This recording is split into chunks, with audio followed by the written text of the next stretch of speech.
그래서 우리는 첫 번째 기도 제목이 모이는 교회. 올 한해는 잘 한번 모여보자.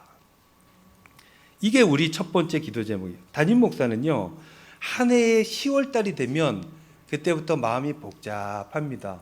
왜냐? 정책 당일 11월 달에 준비해야 되거든요. 이것은 그 다음 해를 계획을 해야 돼요. 우리 교회가 지금 어디에 있는지, 어디로 가야 되는지, 어디로 가려면 얼마큼 갈 수 있는지, 우리의 역량은 어느 정도 되는지, 우리가 할 수 있는 것은 무엇인지, 그 할 수 있는 것들 중에 데이터를 막 모아서 그 중에 우리가 실천 가능한 것이 무엇인지, 이런 것들을 다 짜는 시간이 10월 달부터 시작이 되어집니다. 더 나은 교회를 위해서 여러 정보들을 얻고 그 가운데 몇 가지를 골라내죠. 여러분, 여러 가지를 다 할 수는 없습니다. 여러분들 올 한 해 하고 싶은 게 3가지 이상 되잖아요. 2가지로 줄이셔야 돼요. 10가지씩 이렇게 할 수가 없습니다. 할 수 있는 건 한두 가지. 그것을 감당하면서 그게 쌓여가면서 온전한 인생이 되는 거예요. 그래서 이번 해 우리 교회는 모이는 거 잘해보자. 요 한 가지를 한번 실천해 보겠다 하는 목표를 세운 거예요. 이 목표는 어디에서 나오느냐?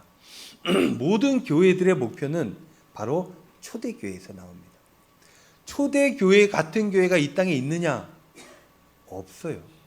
당시 그때 처음 생겨날 때 그 어마어마한 파워 가운데 그렇게 움직여지는 교회는 그때 그게 다였어요. 지금은 그렇게 따라가지를 못합니다. 그럼에도 불구하고 우리는 그 초대교회를 늘 모델로 삼습니다. 그렇게 하는 것이 옳다라고 믿기 때문이에요. 그래서 그 초대교회는 어떠했는지, 왜 우리가 이런 목표를 가지고 이런 기도 제목을 가지고 올 한 해 열심히 해야 되는지 한번 초대교회를 조망해 보려고 하고 있어요. 오늘 본문 말씀에 보면 초대교회의 모습을 보여주고 있는데 그 모습이 어땠는지 한번 보겠습니다. 46절, 46, 47 함께 읽을 텐데요. 같이 한번 읽습니다. 날마다 시작. 날마다 마음을 같이하여 성전에 모이기를 힘쓰고 집에서 떡을 떼며 기쁨과 순전한 마음으로 음식을 먹고 하나님을 찬미하며 또 온 백성에게 칭송받으니 주께서 구원받는 사람을 날마다 더하게 하시니라. 아멘. 주께서 구원받는 사람은 날마다 더하게 하신다. 이거는 결과의 부분이에요. 그래서 요거는 빼놓고 교회의 모습, 초대교회의 모습은 어떠했는가? 5가지를 우리가 이 2구절에서 볼 수 있어요. 첫 번째가 무엇이냐? 초대교회는 마음을 같이 했어요. 사실 모든 걸 다 같이 했어요. 이 마음을 같이 하는 게 굉장히 중요하거든요. 근데 초대교회 맨 마지막에 보면 칭찬을 받았다 그랬잖아요. 마음을 같이 하는 경우가 없습니다. 자기 살기 바쁘지 누구에게 마음을 줍니까? 그러나 그 교회에 많은 사람이 있었음에도 불구하고 한 마음이었다. 이거는 잘했다 못했다의 얘기가 아닙니다. 하나였다는 거예요. 못해도 같이 못하고 잘해도 같이 잘하고 이렇게 됐다는 것이죠. 두 번째 뭐예요? 모이기를 힘썼다. 이 중요하죠. 초대교회의 모습 중에 하나가 이거였어요. 모이기를 힘쓰는 거. 세 번째가 뭡니까? 음식을 같이 먹었다는 거예요. 음식을 주는 경우는 있으나 같이 먹는 거는 다른 경우예요. 주는 거는 누구나 그것도 누구나 못하겠군요. 그러나 같이 먹는다는 건 남다른 경험이죠. 그리고 네 번째 뭡니까? 하나님을 찬양했다는 거예요. 하나님 중심으로 살았다. 5번째가 사람들에게 칭찬을 받았다. 여러분, 이게 초대교회 5가지 아주 기본적인 모습이에요. 이 초대교회와 우리 교회는 어떻습니까? 좀 닮아 있는 것 같습니까? 거리로 한번, 물리적 거리를 한번 상상을 해보죠. 가까운 것 같아요? 저 멀리 있는 것 같습니까? 가까우냐, 뭐냐, 이게 중요할 것 같지만 사실 이게 중요하진 않아요. 하나님의 입장에서 보면 모두가 저 멀리 있기 때문이에요. 가까운 교회 몇 개나 되겠어요? 아니, 있겠습니까? 없어요. 근데 중요한 것은 뭐냐? 초대교회를 바라보고 한 걸음 그쪽으로 발걸음을 뛰느냐 안 뛰느냐, 이게 중요하다는 거예요. 초대교회를 담기 위해서 애씀이 있느냐 없느냐, 이게 중요한 겁니다. 여러분들 어린 자녀들 키울 때 그렇잖아요. 자녀가 똑똑해서 천재 소리 듣고 다 잘하고 공부도 학교에서 1등하고 막 선생님 칭찬받고 얼마나 좋겠습니까? 그러나 다 그렇지 않아요. 100명, 1000명, 10,000명 중에 한 명이 그럴까 말까입니다. 대부분 그렇지 않아요. 그러나 부모가 그렇다고 아들을 버립니까? 아니죠. 한 걸음 옳다고 하는 것, 배운 대로 한 걸음 더 나아가려고 애쓰는 마음이 자녀들에게 있어요. 그걸로 된 겁니다. 열심히 하면 되는 거예요. 그럼 나머지는 부모가 책임지고 도와주고 이 아이가 성장할 수 있도록 해주는 거예요. 그러니 우리가 초대교회를 닮았느냐 그렇지 않느냐? 그보다 더 중요한 것은 초대교회를 닮으려고 애쓰느냐 그렇지 않느냐. 이게 제일 중요하다. 하나님 입장에서는. 그래서 우리가 초대교회를 닮기 위해서 올 한 해 한 걸음 나아가 보기를 원한다. 그 중에 하나가 뭐예요? 모이기를 힘쓰는 거. 마음을 같이 하는 거. 이건 어때요? 우리 교회는 마음을 같이 하는 것 같습니까? 이 부분은 그 어떤 교회보다도 우리가 성적이 좋은 편입니다. 왜 그러느냐? 제가 2018년도에 우리 교회 부임을 했어요. 왔더니 표어가 뭔지 아십니까? 기억이 나실 텐데 한 마음 한 뜻이 돼요. 이게 표어였어요. 구절이 어떤 게 주제 성구였냐면 빌립보서 2장 2절 말씀이었어요.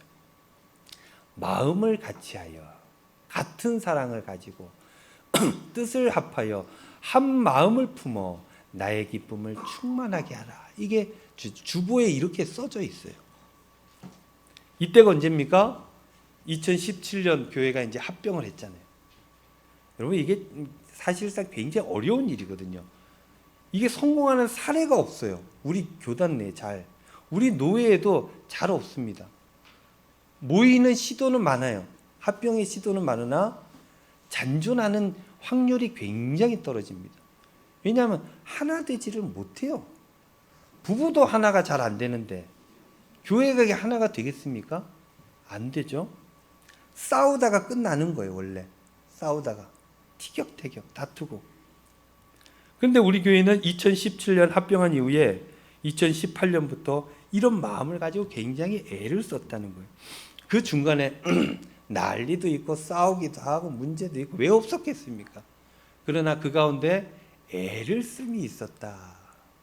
참고 인내하고 받아주고 또 섭섭해하면 또 끌어안고 미안하다 하고 또 그쪽으로 정책을 잡고 새롭게 추진하고 이런 일들을 굉장히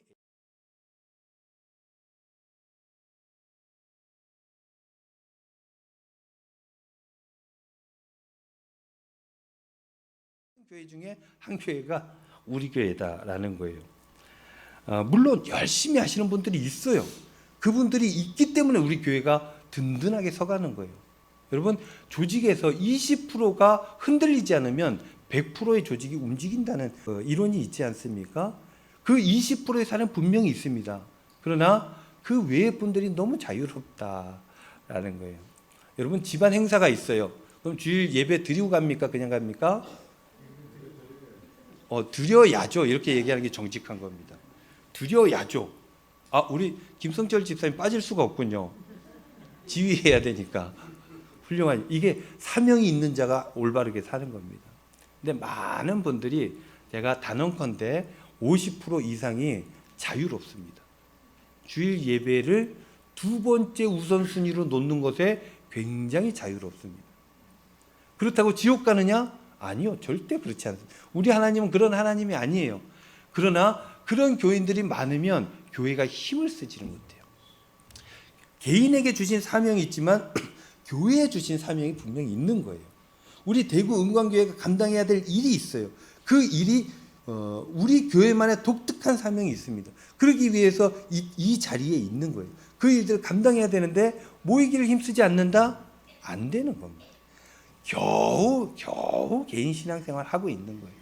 그런 부분들이 안타까운 부분 중에 하나다라는 거예요.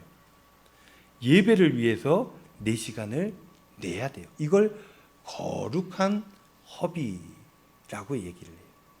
거룩한 낭비라고 얘기해요. 거룩한 낭비가 우리에게 있어야 되는데 그 부분이 우리가 좀 약한 부분이다. 항존 직분자들 공예배는 주일 예배뿐만 아니라 공적으로 주보에 나가는 예배예요. 그 예배 참여율이 우리 교회가 높지가 않습니다. 요즘 세태가 그럴 수 있어요. 왜냐? 기독교인의 수치가 통계적으로 쭉 줄어가고 있어요. 굉장히 위험하고 힘들고 어려운 시간을 우리가 맞이하고 다가가게 되는 것이에요. 그렇기 때문에 요즘 세태가 그렇기 때문에 갈수록 모이는 것이 힘들죠. 갈수록 모이는 것이 낭비로 여겨질 수 있어요. 주일 성수보다 내 일이, 나 여행 가는 게, 내 집안이 훨씬 더 중요합니다. 주일 예배 드리고 조금만 기다리면 내가 예배 때문에 조금 늦을 수 있어요 라는 말을 하지 않는다. 공예배에 무게를 두지 않는 자들, 항존 직분자들도 그렇다는 거예요. 그러나 여러분, 초대교회에서 배워야 할 점 중에 하나가, 그 중에 가장 중요한 게 뭐냐? 우리 교회에 가장 중요한 게 모이는 것이다. 그렇게 판단하는 거예요. 모이기를 힘쓰면 여러분 마음이 합해지죠. 모이기를 힘쓰면 교회가 힘이 생깁니다. 그래서 잘 모이면 잘 흩어질 수 있어요. 흩어진다는 얘기는 사명 감당하는 현장으로 나아간다는 거예요. 기독교인의 정체성을 가지고 예배자로서 나가는 거예요. 그러나 잘 모이지 못하면 예배자로 나갈 수가 없어요. 영향력을 끼치죠. 선한 영향력을, 선한 능력으로 선한 영향력을 미쳐야 되는데 그게 어렵다. 나 혼자 감당할 수 있을 것 같죠? 여러분, 그게 안 됩니다. 그래서 교회가 있고 공동체가 있는 거예요. 잘 모이면 그때 하나님 말씀을 잘 전할 수 있게 되는 것입니다. 그러니 모이는 것이 중요하다 할 것입니다. 또 세 번째, 음식을 함께 먹는 것. 초대교회는 모두가 함께 먹었어요. 있는 사람이 더 내고 없는 사람은 부끄러움 없이 밥을 먹었다라는 거예요. 왜? 마음이 하나니까. 원래 그렇잖아요. 아버지가 자녀에게 용돈을 주는 게 자녀에게 부끄러운 일입니까? 아니에요. 자녀는 고마운 일이에요. 마음이 하나가 되면 이렇게 되는 거예요. 그런데 누군가가 누군가를 도와줬어요. 도움받은 사람이 부끄러워했어요. 그거는 마음이 하나 되지 않았기 때문에. 마음이 하나 되지 않으면 밥 먹기가 쉽지 않습니다. 밥을 같이 먹는다는 것은 어떤 의미일까? 밥을 함께 먹는다는 것은 경계가 없을 때 그게 가능합니다. 경계가 있으면 밥을 함께 먹을 수가 없어요. 또 그래서 경계를 허물고 싶을 때 어떻게 해요? 밥을 같이 먹죠. 밥 한번 먹읍시다. 외국인들이 우리나라 와서 제일 적응 안 되는 게 이거예요. 언제 밥 한번 먹지? 그리고 헤어졌는데 약속을 안 잤는데. 밥을 먹을 줄 알고 다이어리 꺼내고 있는데 그래 밥 한번 먹어요. 그러고 간다는 거예요. 적응이 안 되지. 밥 한번 먹는 거, 이게 밥을 먹는 거는 경계를 허물 때, 허물어져 있을 때 밥을 같이 먹는 거죠. 밥을 함께 먹는다는 건 또 이거예요. 공감과 지지가 가능할 때. 너랑 나랑 같은 편이야. 네가 나빠도 어쩔 수 없이 너랑 나랑 같은 편. 이럴 때 밥을 같이 먹는 거예요. 세 번째, 밥을 같이 먹을 때는 평등할 때. 물론 초대교회는 평등하지 않았어요. 있는 사람이 더 내고 없는 사람이 그걸 도움을 받았어요. 그러나 마음으로는 평등해. 이게 왜 가능합니까? 하나님 앞에 모두가 한 백성이에요. 모두가 한 제자예요. 그러니까 다 같은 거예요. 밥을 같이 먹는다는 건 이런 거예요. 누군가 밥을 냈어요. 그럼 내가 불편해. 그거는 평등하지 않은 거예요. 근데 누가 밥을 냈어요. 내가 다음에 한번 내면 되지 하고 감사함으로 먹어요. 그럼 평등한 거예요. 밥을 먹는다는 이런 거고, 초대교회는 그래서 여러 이야기를 쓸 수 있으나 그 중에 먹는 얘기를 꼭 썼다는 거예요. 그리고 밥을 먹으면서 뭘 회상하느냐? 주님과, 이게 마지막 만찬이 있잖아요. 주님과 함께 먹으면서 주님을 기념하는 일, 성찬으로 우리도 지금 그걸 하고 있잖아요. 그걸 생각한다는 거예요. 밥을 먹으면서 주님을 회상하는 일. 그래서 그들은 밥을 같이 먹었다. 그리고 네 번째로 하나님을 찬양하는 것. 하나님을 찬양한다는 것은 하나님이 중심이라는 얘기예요. 내가 힘들고 어려워도 하나님 찬양하고, 내가 누군가의 욕을 먹고 자존감이 확 깎여도 그래도 하나님 찬양하고. 왜 그럴 수 있느냐? 모든 것이 하나님의 인도하신 가운데 하나님 나라로 가는 과정이라고 여기는 거예요. 그래서 감사할 수 있고 모든 것들을 감당할 수 있고 그것을 넘어설 수 있게 되는 거예요. 그게 어디서 나오느냐? 하나님을 찬양하는 거예요. 하나님이 나의 구주 되심을 믿는 그 믿음에서 나오게 된다. 초대교회는 그렇게 하나님 앞에 온전히 순종하며 사명을 감당했다라는 거예요. 그리고 다섯 번째, 칭찬받는 거. 당시 교회는요, 굉장히 남다른 공동체였어요. 그래서 사람들이 남다르게 여기고 또 부러워했어요. 나도 저 안에 일원으로 들어가고 싶다 하는 마음이 생겼다는 거예요. 그러니 날이 갈수록 부흥을 하게 되었다라는 거예요. 여러분, 우리 교회는 어떻습니까? 칭찬을 받습니까? 칭찬을 받는다는 것은 우리 교회가 대구 운광교회로서 이 지역에서 인정을 받는 것과 같은 거예요. 뿐만 아니라 두 번째, 칭찬을 받는 것은 이 교회라고 하는 것은 성도들의 모임이에요. 에클레시아. 하나님께서 불러내신 사람들의 모임. 그래서 여러분들이 어디 가서 교인으로서 성도로서 인정을 받으면 그게 교회가 인정받는 거예요. 그게 칭찬받는 거예요. 칭찬받는 방법은 교회 전체가 하나 받는 게 있고 여러분들 스스로가 교인으로서 칭찬받는 게 있어요. 여러분 어떻습니까? 칭찬을 받고 있습니까? 우리는 이 지역에서 칭찬받으며 영향력을 선하게 행사하고 싶어요. 그러나 힘이 많이 부족하죠. 그래서 할 수 있는 만큼 하고 있어요. 최선을 다하고 있습니다. 그래서 이 지역에 느리지만 대구 은광교회가 저기 있구나, 은광교회는 이런 교회더라 하는 소문들이 점차 나고 있어요. 그러나 우리는 더 애쓰고 노력해야 된다. 칭찬받아야 돼요. 인정받아야 돼요. 그래야 하나님의 말씀이 선포될 수 있고 교회가 교회로서의 사명을 감당할 수 있게 된다라는 거예요. 오늘 초대교회의 모습을 이렇게 살펴보았는데, 그러고 보면 여러분들 어때요?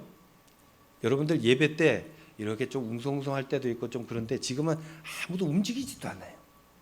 왜 그럴까? 부끄럽기 때문이죠. 초대교회는 이랬는데 우리는 열심히 못하는구나. 당연한 거예요. 당연한 거.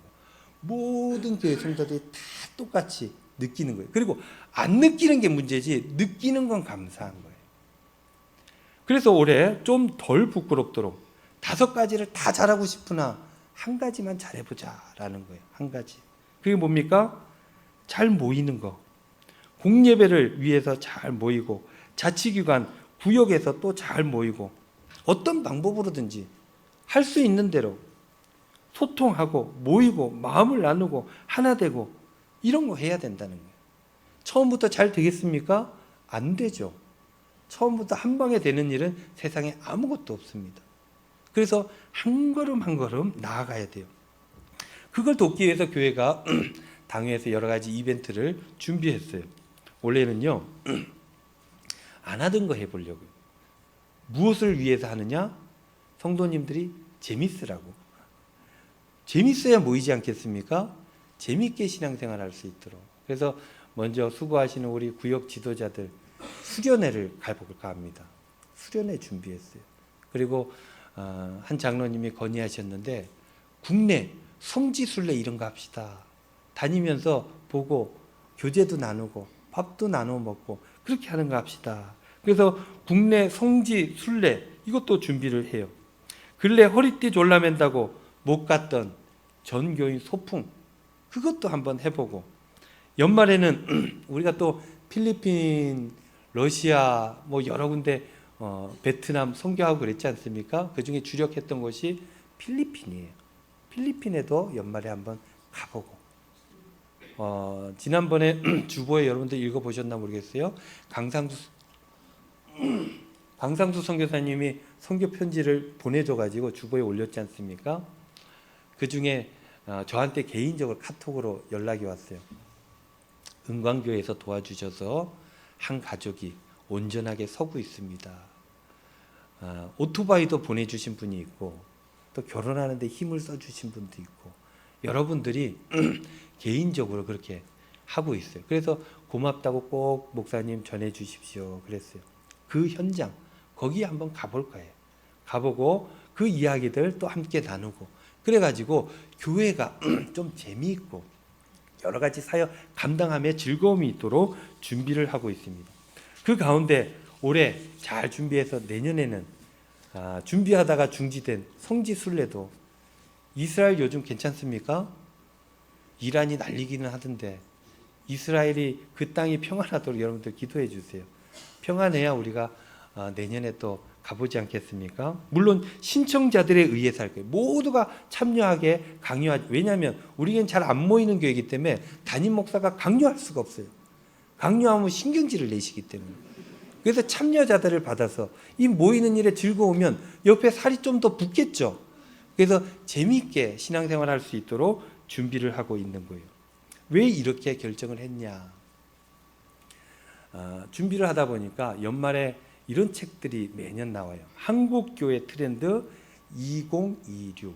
작년에는 한국교회 트렌드 2025 이렇게 나왔겠죠. 그 책을 보면 중요한 하나의 제가 깨달음을 얻었는데 교회가 성장이 둔화되거나 멈춰지거나 오히려 저하되고 있다. 그럼에도 통계가 그걸 얘기해주고 있어요. 그럼에도 불구하고 그 가운데 거꾸로 거슬러 올라가는 교회들이 있더라. 그 교회를 조사해 보니까 그 교회 특징이 하나 있는데 그게 뭐냐? 자기네들끼리 재미있대요. 바꾸어 얘기하면 멤버십이 있는 교회들이 잘한다는 거예요. 멤버십이 있다는 것은 자기 이 교회 안에서 프라이드, 자부심을 갖는다는 거예요. 재미있기도 하고 이 재미가 그냥 재미진 걸로 끝나면 교회가 무슨 의미가 있겠습니까? 그게 하나님의 뜻으로 이어진다는 거예요. 재미있게 사역해야 돼요. 여러분들 차봉사 우리 토요일 날마다 합니다. 근데 그게 재미있어야 계속합니다. 하나님의 뜻 가운데 순종하는 게 의미 있고 내가 감사해야 계속해요. 억지로 하잖아요. 몇 번을 할 수 있겠습니까? 못해요. 그것들을 재미있게 내가 이걸 통해서 하나님 앞에 기쁨이 되는구나 하면 계속할 수 있는 거예요. 프라이드가 있고 그게 의미가 있을 때 지속 가능해진다. 그런 교회들은 성장한다라고 얘기하고 있는 걸 봤어요. 그래서 우리가 그 다음 성장하고 뭐 재미있고 이런 거 둘째치고 첫 번째 스텝만 한번 띄워보자. 그게 뭐예요? 모이기를 힘쓰는 것. 그것만 한번 해보자라는 것입니다. 여러분 갈수록 세상은 험해져요. 소망이 없어집니다. 신자유주의 등장 이래로 모두가 똑같은 선상에서 경쟁을 해요. 이기는 사람은 한 사람밖에 없습니다. 그런 게 지금 우리가 사는 세상이에요. 그래서 공동체, 동네 이런 게 없어졌어요. 그래서 요즘 청년들이 힘든 거예요. 혼자 다 감당해야 되거든요. 그러나 우리 어릴 때는 어땠습니까? 동네가 있어요. 잘못하면 누가 혼내요? 동네 어른이 혼내요. 동네 어른 무서워서 못하는 거예요. 그게 동네가 묶어주고 힘을 주기 때문이에요. 그런 공동체가 이 세상에 어디 있습니까? 갈수록 없어지죠. 교회가 마지막 보루입니다. 교회를 살리는 게 이 세상을 구원하는 일이에요.